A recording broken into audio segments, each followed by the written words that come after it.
All right, everyone, let's begin. Hopefully, someone from my staff can let people in, or I can let people in after. I'm going to minimize this view of the I'll class. let people in. Thanks, Chrissy. All right. So today we're going to talk about our 2023 seasonal startup system process. Woohoo! We're really excited to have you folks here today, and I hope you find this helpful just to talk about things related to seasonal systems and the startup processes in addition to just sampling procedures, disinfecting properly, understanding a sampling plan using Drinking Water Watch, and the new seasonal startup form. We're going to leave time for questions more so at the end. We'll have ample time. I don't anticipate this taking an hour and 30 minutes, but that's just a nice buffer time in case there's an abundance of questions.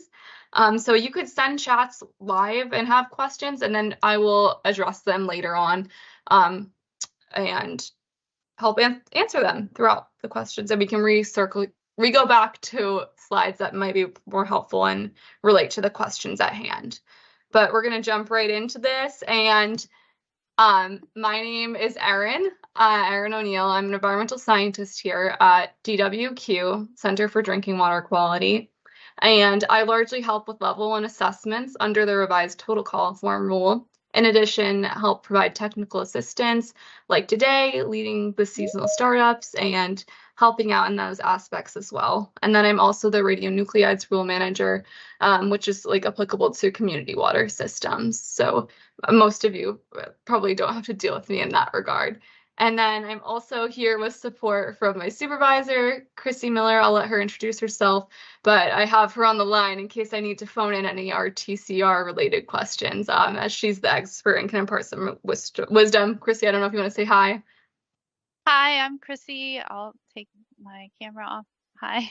I've talked to most of you. Yeah, I'm just the RTCR rule manager, and this was Erin's idea to put on this webinar. I'm really excited about it because I think outreach to water systems is something we could do a lot more of. So, yeah, I'm really excited. Great. And I'm sure you'll be hearing from us more throughout the season, and we look forward to that and just working with you all in general and being there for support. So we'll begin with what is a public water system? Obviously, if you're here today, you probably fall under this category. You're basically providing water to people for consumption, and it kind of falls into three categories as defined in the regulations. You have community water systems, you have non-transient, non-community water systems, which we call NTNC, and then transient non-community systems, which we refer to as TNC for shorthand. So I would say largely the seasonal systems here today are probably transient non-community and non-transient non-community. There potentially could be a community system, depending on your service connections and how many people you serve year-round. But a community water system is a public water system that serves at least 15 service connections and is used by year-round residents of at least 25 people. So they're always there. They're using the water every day, and they could have like long-term impact from the water you're providing them. And examples of this would be a condo association, an apartment building, a municipality that's providing water to a city like Providence Water or Town of Cumberland, things like that. And then we have non-transient non-community, which is a non-community system that serves at least 25 of the same persons over 6 months per year. So some of the population might be staying or have a longer residency in a facility and are using the water, but others may go home. But you're at least serving 25 people who are going to be affected by having this water long term. And a way to think about that would be like an office building where you have the same workers going in every day, but go home at night, and every day the same people are being served the water. It would be a school as well, a hospital, things of that nature. And then we have transient non-community, which is a non-community water system that does not regularly serve at least 25 of the same people over 6 months per year. So this would be people coming and going, like a gas station, ice cream shop where you maybe only have like 2 employees and the rest, maybe they just use the restroom facility. And a camp or a campground. It depends. We more so see like campgrounds and stuff like that as this as well. And basically, your classification on a water system depends on how many people you serve, the frequency, number of service connections, and that can kind of fall into which category you land in. If you were, say, like a camper park, RV park, something like that, and maybe you were ramping up with full-time residents, you could eventually fall into a community system. And that's something you want to be aware of, because if you fall into a community system, you're probably prone to more stringent or at least different regulations than what you're used to. And that would be like increased monitoring or additional rules like the lead and copper rule or revised total coliform. So now you need to sample for all of these things if you're going to grow larger and serve people more long term. So that's just something to be aware of, and communicate to us if your service connection changes or your population changes, so we can make sure you are going to potentially comply with the different set of regulations, different subset of regulations. So what is a seasonal water system, and how does that fall into all those three categories, the transient, non-community, and non-transient, non-community? So a seasonal water system is operated as a public water system on a year-round basis, but seasonal water systems start up and shut down at the beginning of each season. So you know you're going to open in May and you know you're going to close in October. You're open for those short months and you're not operating in the off season, in which your pipes are potentially going to be dewatered and there's nothing in them, and you won't be prone to sampling requirements, but you know you're going to be operating for that season and all that good stuff. And if someone could just mute themselves, you could hit *6 or the little mute button at the top. Sorry to call you out, but it's very minor, just feedback. So there's two different types of seasonal water systems. We have fully seasonal and partially seasonal. A fully seasonal water system is a water system that dewaters the entire system during the off season. There is not a single drop of water in the pipes. No one's using it. And whereas a partially seasonal water system is, for example, you have a system with 2 wells. During the year from June to December, you're using well A for the whole year. And then maybe you get more occupancy in the summer. Say you're like a rental facility, something like that, and people are coming down more in the summer, and you want to turn on your other well B. You can do that. You can have one well that operates year-round and one that operates on a seasonal basis, and that would be considered a partially seasonal water system if you're having one portion of the system maintaining pressure and the other one not. So a seasonal water system that dewaters only a portion of their distribution system and keeps only a small area pressurized during the off-season. I don't know how many partial seasonal systems we have. I think Chrissy would probably know that more than me, but if it's something that you might find applicable to you moving forward, we'd be more than happy to set that up. And being partially or fully seasonal would probably be represented in your seasonal startup plan as well. But we can get into that more later if people have questions. So if you are a seasonal water system as defined in the earlier slide, are you a public water system? If you're here today, are you a public water system? It should be a resounding yes. You're here, you are seasonal, and you still serve the public even if it's only for a short period of time or a couple months out of the year. So we just talked about seasonal.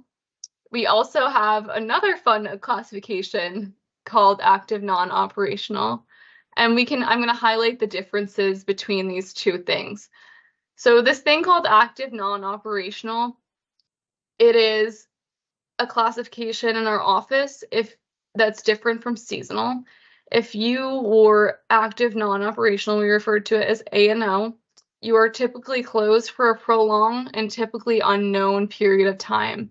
For instance, say you were a restaurant that opened during COVID, or amidst COVID, and you knew you were going to close down for a couple months because the world was shut down, right? You could reach out to our office and ask to become active non-operational, where no one's using the facility, you have no workers there, you're not serving the public. And what that would involve is reaching out to us and dewatering your system, making sure there's no water in the pipes.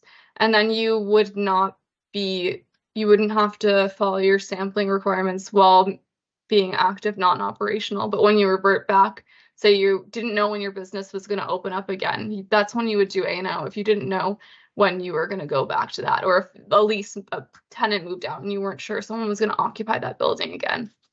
And that way you're not pressured to follow the sampling requirements and potentially get total coliform hits where you're not using the water and the water is just sitting there in the pipes. And traditionally, you won't revert to and from active non-operational or active operational to active operational on a regular basis. It is more for unknown and for vacancies, I would say. And examples of that would be a restaurant, like I said, as described earlier, or a hotel or other business closing for an indefinite period of time. And this contrasts to seasonal systems where you kind of know you're going to open and close every year. Your campsite's going to be up and running next spring. Your ice cream shop, you're going to want to open by June. And the closure's temporary with intent to open the following season. Whereas A&O is not that. You don't know, and it's not as planned or something you do as frequently on a routine basis. An example would be a campground like folks here today, an ice cream shop, a beach pavilion, things like that. But both seasonal and A&O, you're depressurizing the system and you don't have to complete the sampling requirements and monitoring requirements while closed for the season or while active non-operational. And you get to keep your active water system license status. You're not giving that up, because once you give that up, I'm pretty sure it's gone. And both require approval from us and communication for us, whether this is something you want to pursue. And we can also have that conversation if active non-operation may be a better suit for you down the line if something was to occur. And that's just good information to have. Obviously, you folks here are intended to be seasonal, but just keeping that in mind moving forward. If someone could just mute themselves, whoever just joined, you can do that by hitting *6 or the mute tab at the top of the screen on your Teams. Thank you. So, seasonal startup procedures, we're getting into the good stuff. Basically, you're going to communicate with us. Let us know when you're opening. If you have any questions, we're here to help. Organize your resources. Where's your startup plan? Do you know your samples for the season? What you need to collect? Who are your emergency contacts? Do you have our email to forward any priority results? Things like that. Setting yourself up for a good season to come ahead and dotting any I's you may have. And then you want to ready your system, which would involve inspecting it, doing a nice walkthrough, I recommend, looking at the well cap, the gasket, looking at the pipes, seeing if there were any leaks. Maybe you weren't in the building for a while, making sure all your winterizing held up from the previous season. And in this step, you would also make any repairs, conduct any work, anything like that to get prepared for the upcoming season. And then you would want to disinfect and flush the system, and we'll get into disinfecting wells in a later slide, and we'll go over that procedure as well. But it's a really important part of the process, and doing it correctly makes a big difference in making sure you're not getting any total coliform positive bacteria hits from your first sample or moving forward, just really setting yourself up here. And then you would collect your startup sample once you flushed adequately. You don't want any residual in the sample, any chlorine residual. And then you would submit your seasonal startup form and your certification of results, or you would have them uploaded to our data portal, all prior to opening for the season.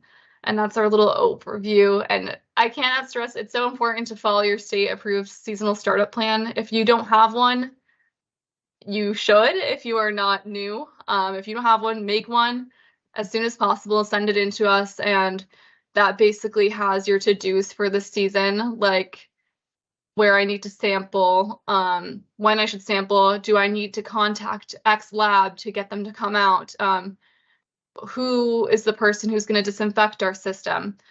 it's really your game plan, and it's great as a pertinent and it's really important resource for you to have just in the coming years. And obviously, there's some redundancy. You can use it every year. So once you have it, it's perfect. And this is more in-depth slide of our process that we just went over. So you're going to communicate to us prior to opening. You're going to notify us of your opening and closing dates if they've changed from the previous year.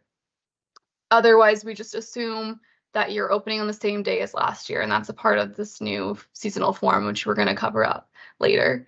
So, and then you're going to organize your resources like your seasonal startup plan, your sampling plan, well, disinfection procedure, having that handy dandy. It should be included in the seasonal startup kit email that we sent out, but if not, we're happy to send that to you if you need it or need some refreshers for your water system binder that you hopefully have on site for you to use or any other operators.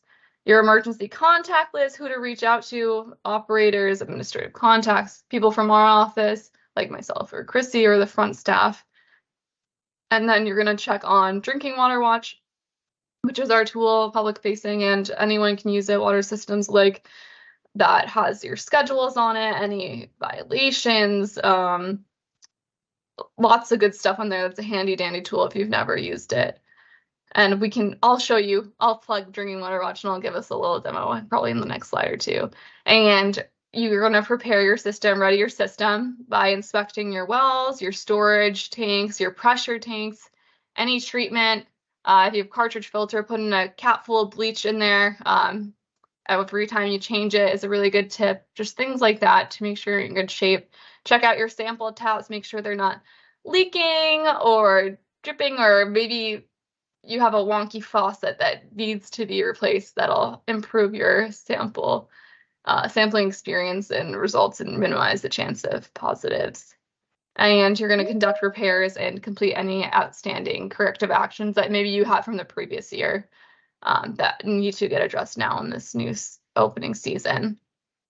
And from here, you're going to disinfect the system. You're going to follow the well disinfection procedure that we have made in our office, and you're going to flush the system to achieve 0 milligrams per liter chlorine residual for untreated systems in the distribution system. You don't want any of the chlorine left over in your sample. Big no-no, we don't want that, and your sample get rejected and won't count. So that's just something to know as well. And then you're going to collect your startup samples and submit seasonal startup form to us. So you collect your absent results prior to opening, and other startup samples you may have or want to get done, feel free to do that at the same time as well. And you will upload your absent results and or include them with the seasonal startup form submittal all before your opening day. You don't want to do it on your opening day. You will receive a violation, and we don't want that at all. So just leave a little cushion time to get that form in and the results, I would recommend. So right now we'll cover some sampling requirements, and I think this would be a good time to check out Drinking Water Watch. I'll navigate to that in a second, but Drinking Water Watch, like I said, is our platform for monitoring schedules or any open items related to your public water system. And you want to pay attention, for instance, in this when talking about seasonal system, whether you're on monthly or quarterly monitoring for routine call form, because this will impact when you take your samples. And you want to take all your annual well samples, like nitrate, and all your groundwater rule samples as well while you're open. Between the reported opening and closing dates, you want to do it between that and not after you close or before you open for this season. So I'm going to show you Drinking Water Watch quickly. I will do a new search. I clearly was doing something earlier. So here is Drinking Water Watch. If you've never looked it out, I really recommend it. We can provide you with the link, and it's also in that slide, which we'll have available later. You could search by water system name. You could type your water system name. If you're interested in seeing water systems in a certain county, you can do that. Or if you know your water system number directly, it should take you there. And you can do it by type, community, non-transient, non-community, and non-community. Lots of different fields to filter by. I'm going to pick George Washington Campground today. We'll look at them. I think that'll be helpful. So I'll search George, and George Washington Campground comes up. And you can see there's 3 different links.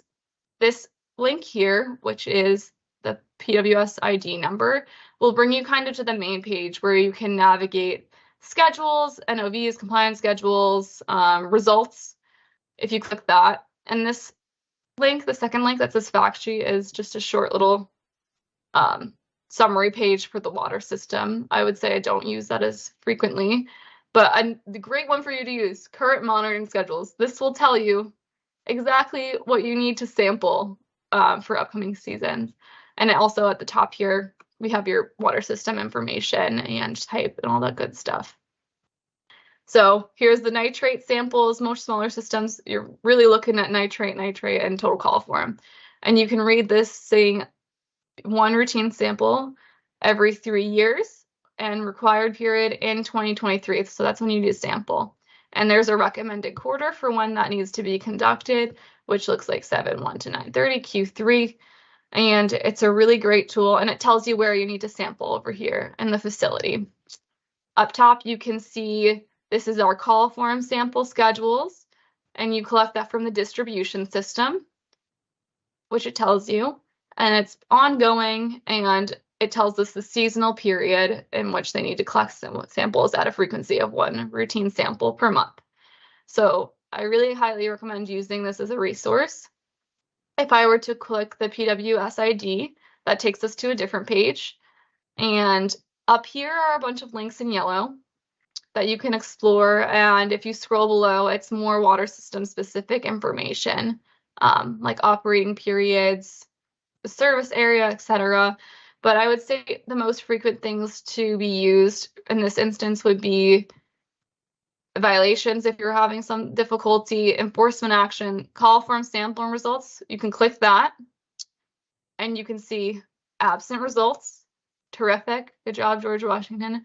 And so if you have questions whether your sample result came back positive, you could look on this or relay it to consumers if they ever wanted to check it out as well. They're welcome to. So that's a helpful one, or other chemical results, and you can view nitrate and nitrates and things of that nature. So really get familiar with it, play around, and we're here to help if you have questions using it. We are potentially rolling out a new interface, but that is also going to take some time, but hopefully it will be more user-friendly in the long term. So if you're on quarterly monitoring, you're going to want to sample in the first month of each quarter. But if you don't activate your system in the first month of each quarter, so you activate your system in June, you're going to collect your quarterly sample in June, and then you're going to collect another sample in July, because July is the beginning of Q3. And for all subsequent quarters, you sample in the first month of each quarter. So January, April, July, October. Those are the dates you would sample in subsequent periods. If you're on monthly monitoring, you sample in the first month you're open, and just take it every month after that fact. But one really thing to drive home is if your system is open at any point during the month or quarter, you must sample. If you are operating on a quarterly, say your monthly schedule, and you close on October 5th, since you're open in October, you have to collect a sample in October, and you really need to collect that before you close. If you close and then collect a sample, it really creates a whole problem that you don't want to go down, turning the water back on, potentially having stagnant water in your sample and getting a total coliform hit, positive result that could potentially result in positive repeats and thereby triggering an assessment from our office. So if you are open, if you close October 5th, you want to collect a sample in October. You have to. Otherwise, if you miss it, you get a monitoring violation. And here's an example of a little sample plan I mocked up with a fake water system. If you're not familiar with your coliform sampling plan, this is what it looks like. You should know. Hopefully you have it in a binder somewhere with all your water system resources. If not, maybe that's something to think about.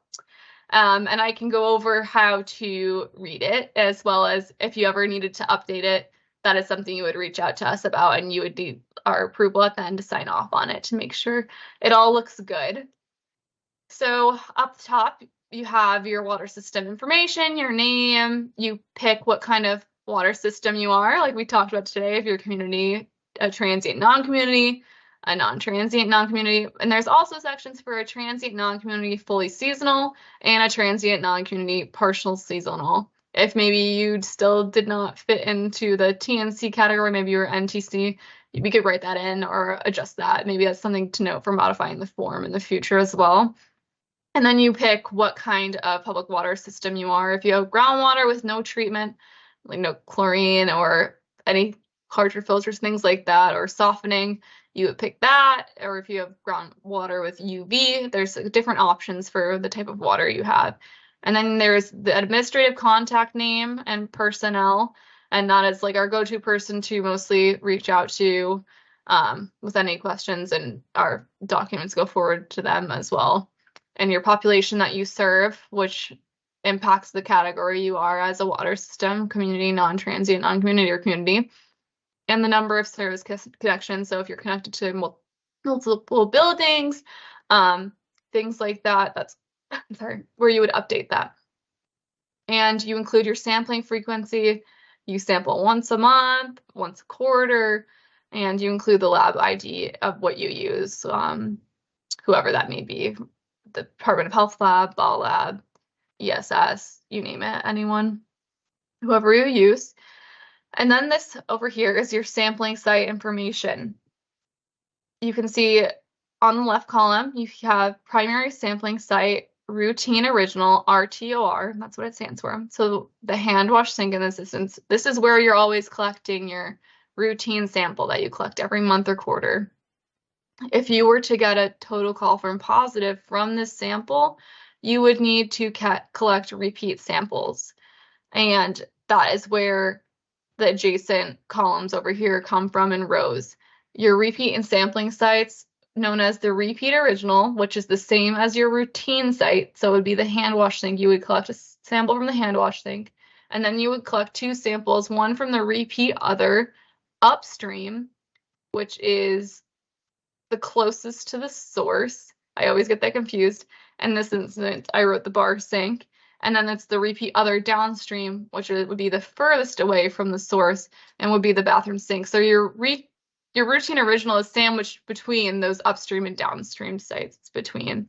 And in the little map I drew here, which you need to include a map of your kind of just, it could be very simple like this. It could be bigger if you're a larger system, more in depth, more in detail, whatever suits you and is most helpful for everyone involved. We have the well coming in, a service line, and you can see there is a raw water sample tap site. So that is kind of between where the water enters the building.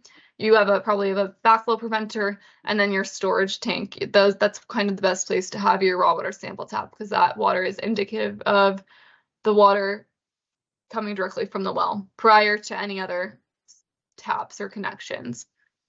You collect your raw water sample there for any annual groundwater samples, and you would also collect that in the instance of you had a total coliform positive routine sample. And then you collect that, you collect your two routine other samples and your repeat original sample. And that's really where you rely on this sampling plan. So you want to make sure it's up to date, it's accurate, and if it's not, you reach out to us. So what if my seasonal startup sample is total coliform positive? Do I freak out? What do I do? Well, you can call us. We'll figure it out together. But ideally, what you want to do after letting us know maybe that it came back positive, you want to tell us that it came back positive, give us a shout. You want to inspect the system to see where potentially, what could have contributed to this total coliform positive bacteria result. Could it be the well cap wasn't on tight enough? Maybe you need to screw in the bolts. Maybe it needs a new gasket.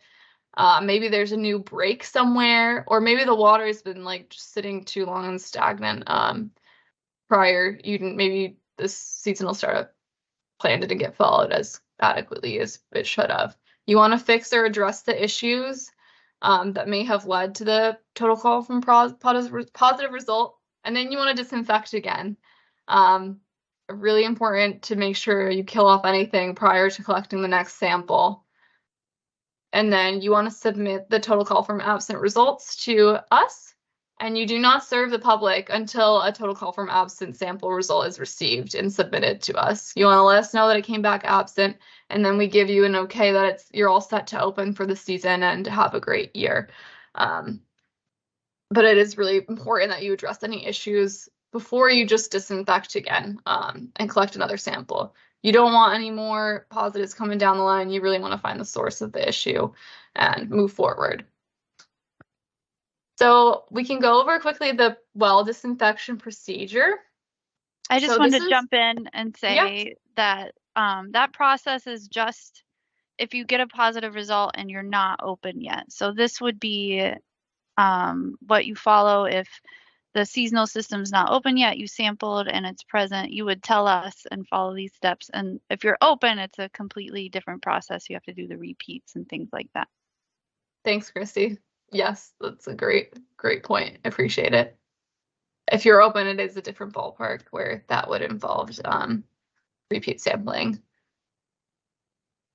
So this is the well disinfection procedure packet that you folks should have on hand. It was included it should be linked in our seasonal startup kit, and it is kind of like a holy grail, and we really urge everyone to use this, and it's a great resource to have as well. So essentially, before you open for the season, after you inspect your system, make repairs, and before you collect a sample, you want to disinfect your system, and you have to per the startup requirements.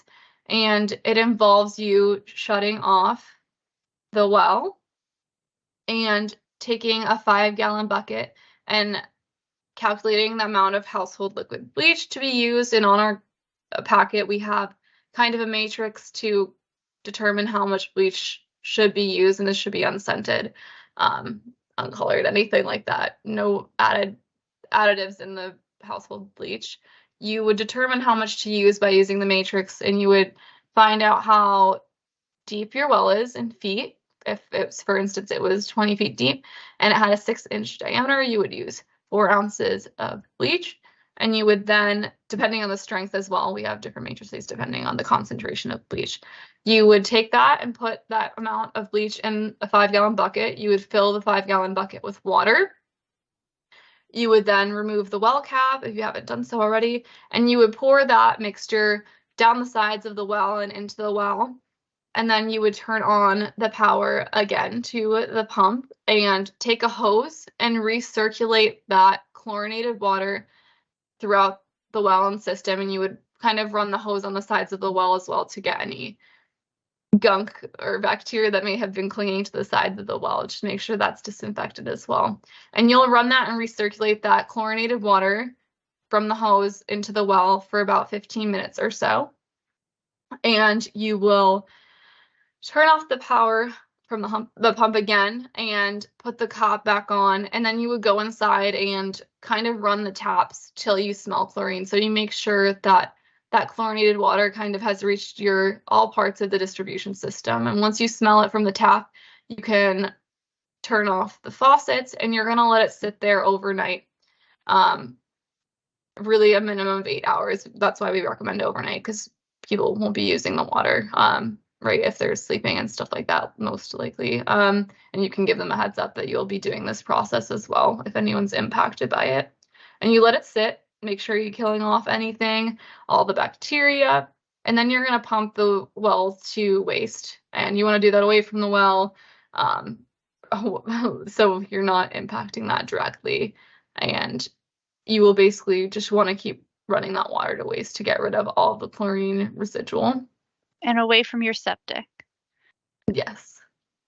And that's basically the process. After you kind of clear it out of chlorine residual, you could take your sample, but you want to make sure you don't have any chlorine residual, and you could do that by doing like a chlorine test strip if you were like concerned, and you can arrange for your sampler to come out. So that's really the process. I would say it is really, really, really important to make sure you're letting that disinfectant sit there overnight and reaching all the taps. Not doing this correctly, it creates a problem for you, and you're just kind of wasting your effort if you don't do it to your best ability as well. You don't want to have to do it again down the line. Anytime also you take off that well cap, say you got curious one day, you have to disinfect. That's just something I want to mention as well. Um, Anytime that's exposed to the atmosphere, you have to disinfect your well. And that's a calculator, like I showed earlier. And the next thing we can kind of touch on is seasonal shutdown procedures and best practices. So we really don't have, our office doesn't require you to submit anything to us for seasonal shutdowns besides the closing date. And if your closing date changed, you would want to let us know before that date occurs, just so we have it on record.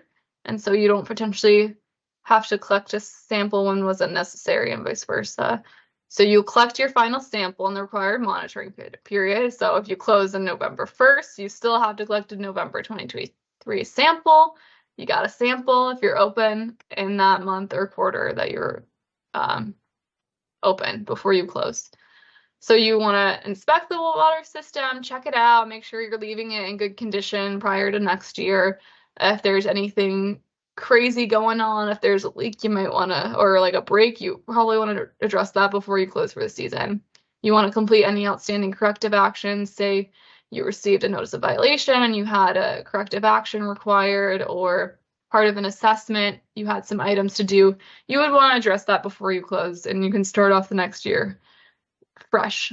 And it's just get that done before, you have to delay it any longer.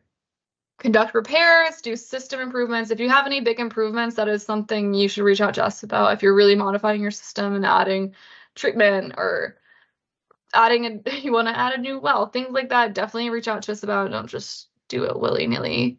And you want to ensure your equipment's in good condition. And if not, maybe note getting a new storage tank for next season. Start thinking about ways to prepare for next year, even though you're just closed. You're going to depressurize, meaning there's no water in the lines or water in your distribution system, and that water gets pumped to waste, and that is obviously an integral part of your seasonal shutdown, because if you're not open for the season, you should not have water in the pipes to provide to people, because you're not having people there anyway. And the next thing you want to do is make sure you secure the building, pump facility, winterize, get prepared for any winter storms. I know we had a mild year, but just be mindful of all those good things when you are shutting down for the season. Those are just some good best practices to have on hand. And you could even add it to even though it's a shutdown procedure, you could add some of these things to your startup procedure plan that you have for yourself. So what forms do I need to submit to ensure compliance? All water systems have to submit the seasonal startup form, which is brand new. Now only one form. We'll get to very shortly. And then your certified analytical results, you submit that report to us, or you can have your results uploaded to our compliance data monitoring portal, and you would request that your lab do so. I would say most people send the report to us, but if you use our lab, it's more so just upload, I would say, but either works as so long as you do that before you open for the season. If you're a new seasonal water system, you have to submit the form and the results just like existing ones, but you also have to submit your seasonal startup plan for approval to us. So if you're just getting started, you need to submit your game plan to us for coming seasons, and we would look at that, review it, and maybe provide feedback, and then let you know it's all set and to keep that on file for your procedure moving forward. So those are the items that we'd be judging compliance on for form submittal. And here's our new form. Hopefully you've seen it by clicking in our emails, our MailChimps. I know what's difficult with the MailChimps. Some of you folks don't seem to be getting them. It might be landing in your spam mailbox, but I don't know if there's a way for us to circumvent that moving forward, but it's something to think about, because obviously I want to make sure you all are getting the necessary forms and are being informed directly. So hopefully you've seen this, like I said, but it is now one form. It kind of just combines the previous Form A and Form B and makes it one submittal. So for the first front page, this is what it looks like. And we have some different directions this year in which to go along with this new form. You have to let us know in writing if your seasonal startup date has changed from last year. If we're not told otherwise, we're assuming that your seasonal startup date is from the previous year. And in the seasonal startup kit, we did provide a link to your previous open dates if you ever had questions. And as always, you could reach out to us directly if you still were unsure when you opened in previous years. Even if you wanted to provide more information and say, hey, we're still going to open on the same day, you'd shoot me an email and say that. That's totally fine. I welcome it. It's good to know where your head's at and where you're thinking on things. And obviously, I'd rather have more information than no information. So the communication is key and really something I look forward to and getting in touch with you all. And you must let us know before the assumed 2023 opening date and before serving the public, including staff, that your date has changed. So if you previously opened on May 15th and you planned on opening a different day in 2023, you must let us know before the new date and before May 15th rolls around.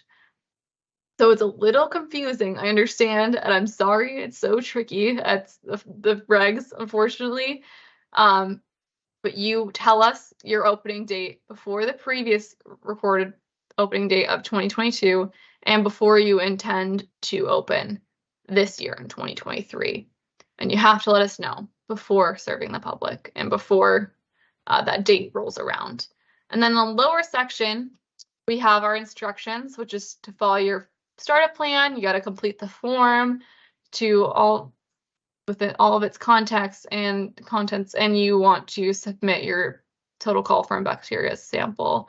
And you can ask your lab for an official report or document to include with the submittal, or you say, hey, we're uploading them, and we will look for that, but it needs to be uploaded before the due date, before you open as well. And you send that form to the main email. You can send it to my email if you have it directly. It's Erin, and O'Neill, O-N-E-I-L-L, at health.ri.gov. And regardless, if you send it to the main email account, it will get to me or Chrissy, and we will know what to do. And we'll have our contact information. We had it earlier, and we also have contact information at the end of the slide, I believe, at the end of this presentation. And then you fill in your water system name, the number, PWS ID, and your opening and closing dates. So you do not need to send like this first page of the form if you don't have your certification results yet. I guess what I'm saying is you don't need to send this form just to alert us of your date change. If your dates have changed, you can just give me a call or shoot me an email and let me know that you intend to open X day this year instead of the previous year, and I'll document that in my records. You don't need to fill out the form just to alert us of the date change, but you're more than willing to if that's something you want to, because I know you'd still be waiting for the certification of results, which you probably haven't collected yet if you're just alerting of a date change. And then on the other half of the form, this is more comparable to the previous Form B, where you're certifying your results were obtained for absent total coliform samples, and you're saying, I have attached my results basically before opening for the season. And then you certify if you're the official, the PWS official, like the AC, the designated operator owner, you're going to certify that you followed the approval, the state approved startup plan, and then put your John Hancock on, and then move forward and send that in to us via email, mail, fax, prior to your opening date. So form, certification results prior to opening date, and you let us know if your dates have changed before your previous opening date and before you intend to open in 2023. Some questions to go along with this that we may get, or just good things to know. What do you mean by opening and closing date? So your opening date is the date you begin providing water to the public. I understand that you are going to need to obviously turn on the water before you provide water to the public. And that's going to involve maybe having limited staff on site to help prepare the system. That wouldn't be your opening date. Your opening date would be the day you provide water to the public, when you're having campers come, when you're serving your first customer a scoop of ice cream. That's when we would consider your opening date, not the date that you're coming on the property to begin working on the system. Your closing date is the date your system dewaters and depressurizes for the season, and a system is still considered open if staff and workers are present and could access the water. I guess this probably depends on the number of staff, but if you're closing, it's a hard date that you will not have water in the pipes any longer. So a good And example, sorry, Erin. no, no. A good example would be like maybe you have a facilities manager who's going to come out and turn on the water and disinfect and do all of that. And then you have like the ice cream shop example. You have staff that you need to train before the ice cream shop opens. The staff would count as your opening date, but the facilities manager would not count. So that's an example. Yeah, thanks, Chrissy. That's helpful. How do you submit the certification of results? You can email us a copy of your certified total call from lab results with your seasonal startup form submittal, or you can have them submitted electronically by having your lab upload the results to the compliance monitoring data portal prior to the opening date. And that's something you can ask them to do. You have to let them know that you're a public water system. What if I need to postpone my opening date? So you must request an extension to us in writing, preferably like just shoot me an email, and you request that prior to the previous year's reported opening date. Like we've talked about before, if you opened on May 1st and now you want to open on 5/15th, maybe you weren't prepared for 5/1. You want to let us know before 5/1 that you're going to be opening later than expected. What if I need to change my closing date? Again, same thing. Let us know before the current closing date we have on file, and you let us know in writing.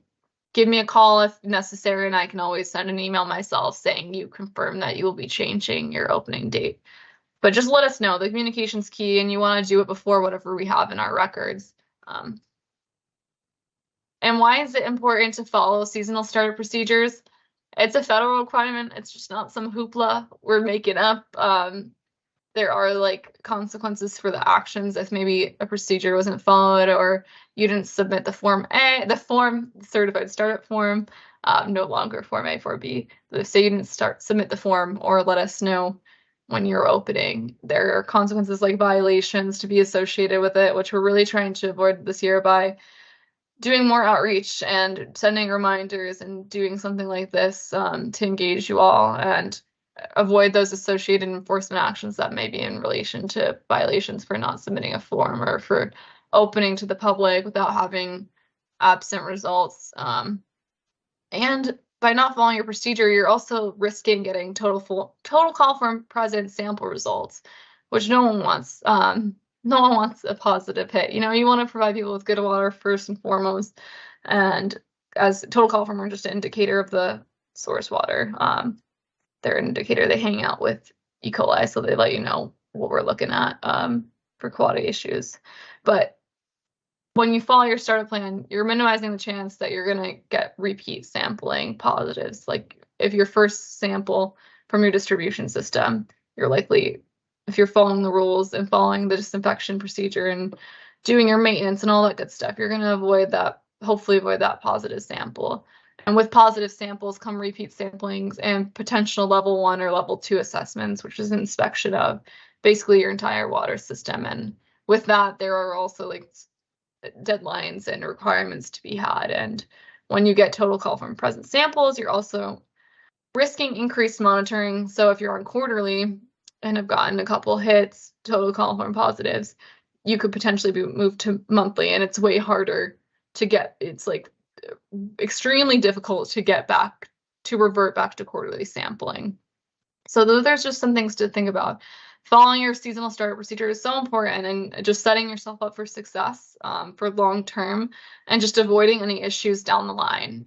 Starting on the right foot and making sure all your ducks are in a row and feeling sharp. And if you don't, and if you have questions, concerns, we're always here to help via phone, email, and site visit. And that's something I'm here to help with as well. Provide some assistance to folks for the small systems that maybe don't have as much resources as larger ones. And I'm available by phone, email, I can come down in person and we can walk through how to do the startup together, even though I can't technically assist in disinfection, but anything you need, I can always get you in touch with the right person as well if I'm maybe not the subject matter expert. So in summary, for existing seasonal water systems, your submittal requirements are your seasonal startup form, which you submit prior to opening for the season, and your certification of analysis results for your total coliform absent samples, or you have them upload. So that's what you got to do. And you follow your approved seasonal startup plan, which is like your Bible basically for the year. You want to make sure you're doing everything you do that you said you had to do and have your game plan ready for the year with when to collect samples, who's going to do what job, who's going to disinfect, who's going to coordinate with the lab, and all that good stuff, the details, the nitty-gritty of just functioning on day-to-day. And another thing to keep in mind, really drive home, if your opening date has changed from last year, you send us an email, or you can submit page 1 of the seasonal start form if you'd like, but an email suffices, honestly, just saying your date has changed from last year. And you have to do this before the student 22-3 opening date and before serving water to the public. And this includes staff and workers, and really think about the example that Chrissy mentioned earlier as well.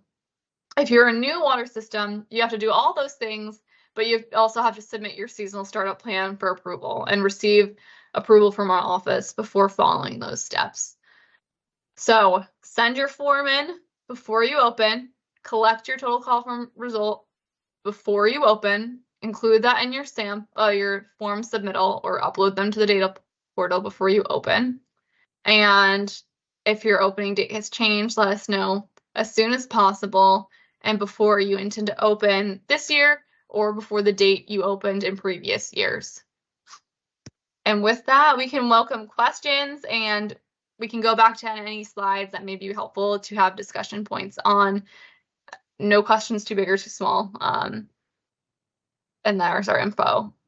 But if Chrissy, Allison, whoever, if anyone has any questions, just let me know. I'll leave it on the screen before opening like the Teams app.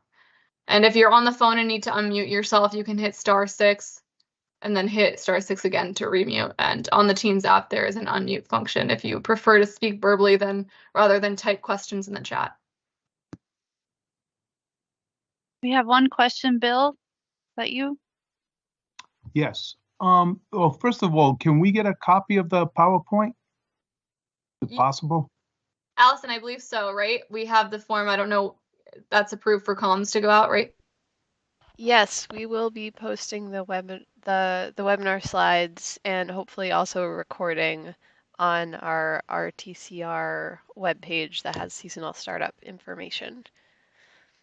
Okay, great. So the question I have is probably obvious, but so the example you gave of shutdown was if we were to shut down on the 5th, we have to take the sample before the shutdown.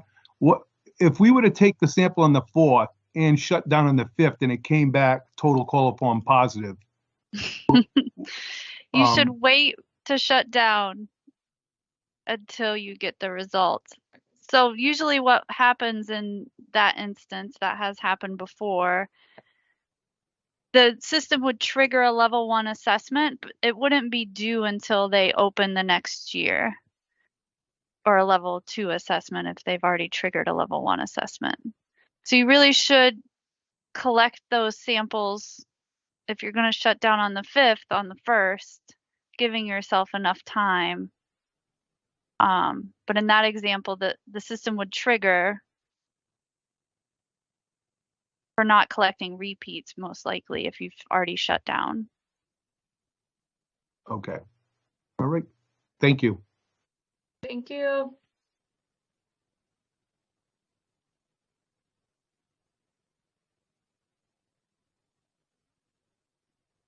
Does anyone else have any questions?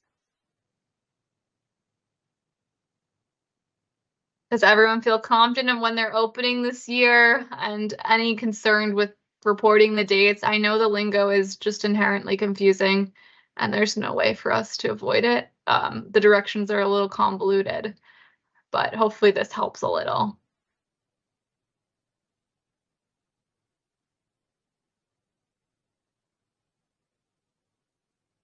If no one has any questions now, you all have, I can put up my email right here, erin.o'neill@health.ri.gov, and you can shoot me an email. You can contact our front office, and they can also recirculate your call to me if you have any questions that you don't want to ask here. But if there's nothing else, I can let everyone have a half hour of their time back. But don't be shy if you have questions. It's not too big or too small, but we're all set to leave it as well. Thank you, Erin, for putting this on. I hope everyone found it really helpful, and we hope to do more webinars like this in the future.